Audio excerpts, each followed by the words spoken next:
Ladies and gentlemen, please welcome Bart Campolo.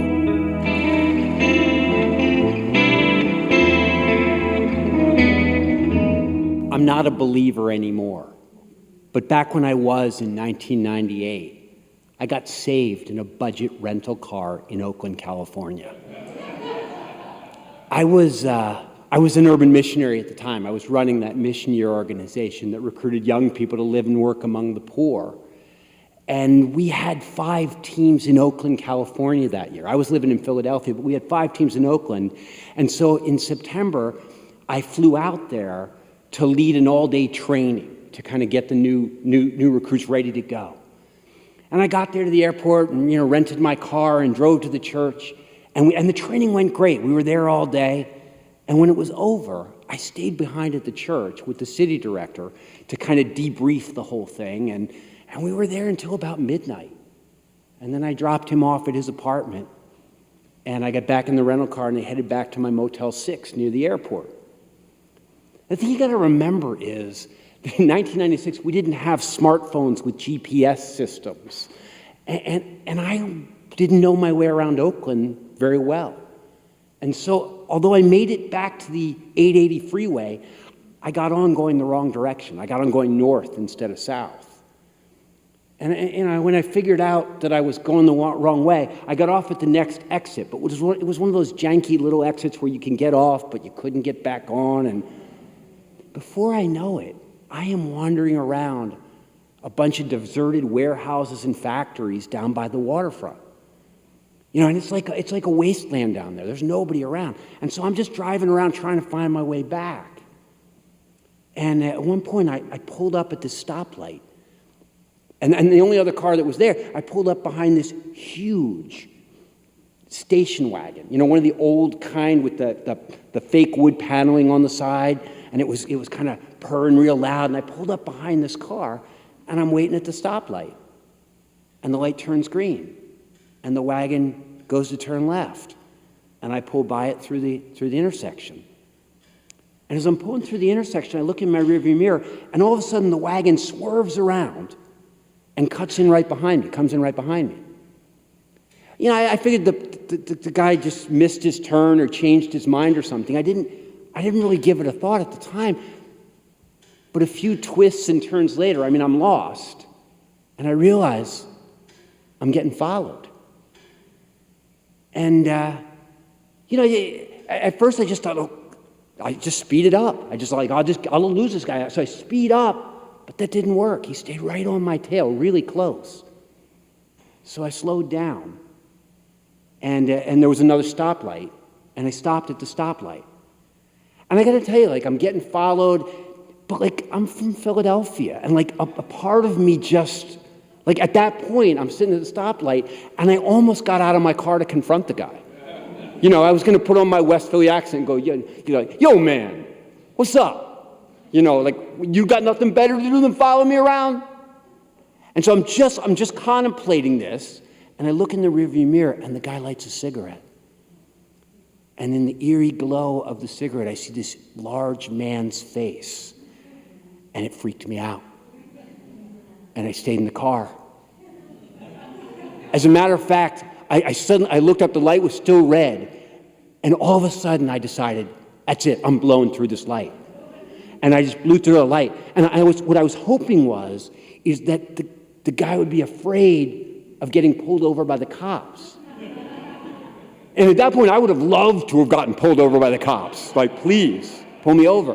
So I pull through, no such luck. He comes right behind me. We go through 4 lights that way. I blow through 4 stoplights, and he's right on my tail. At this point, I am sweating. I am scared. I'm nervous. I'm praying to God, out loud with my eyes open, just praying God, I could use some help right now. I don't mind dying for the cause, but not this way. And so I'm terrified. And just then I saw a sign for the 880, and I found my way back to the highway.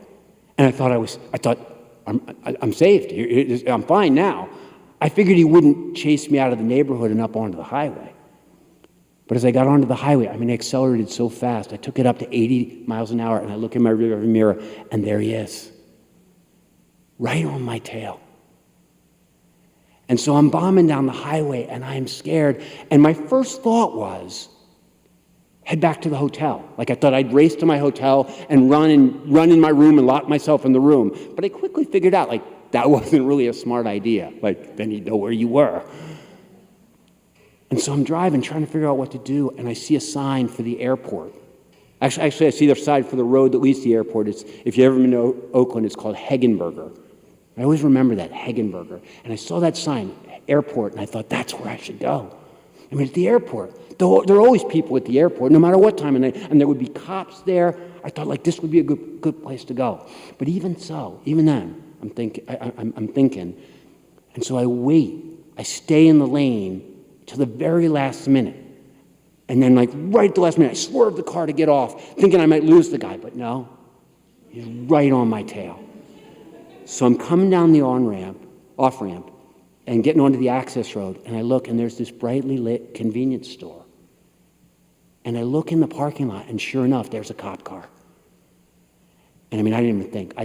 I whip my car into the parking lot, and I start flashing my lights, and I'm honking my horn trying to get this cop's attention, and I pull right up on the side of his car, and I roll down the windows of the car, and I start yelling at the cop. I said, look, I'm getting chased by this guy, and I can't lose him, and I don't know what's going to happen. I'm scared. And before I can even finish, boom, the station wagon smashes into the back of my car, right there in front of the cop.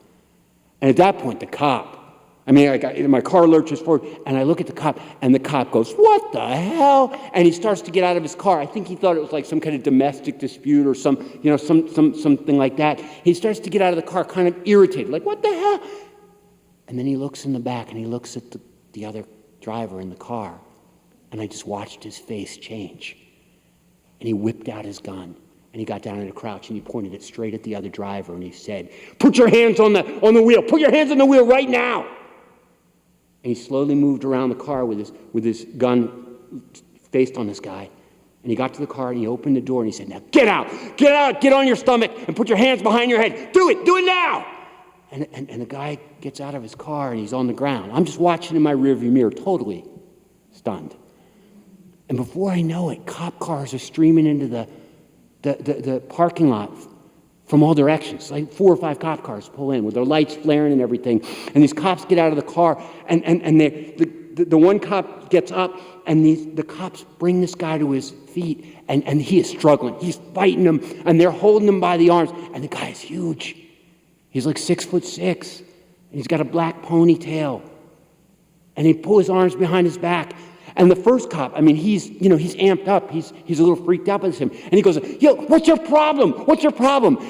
And the guy nods up at my car, and he goes, ask him. He knows.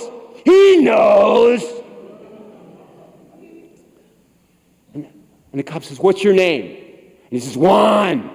My name is Juan. And then he spits at the cop's feet.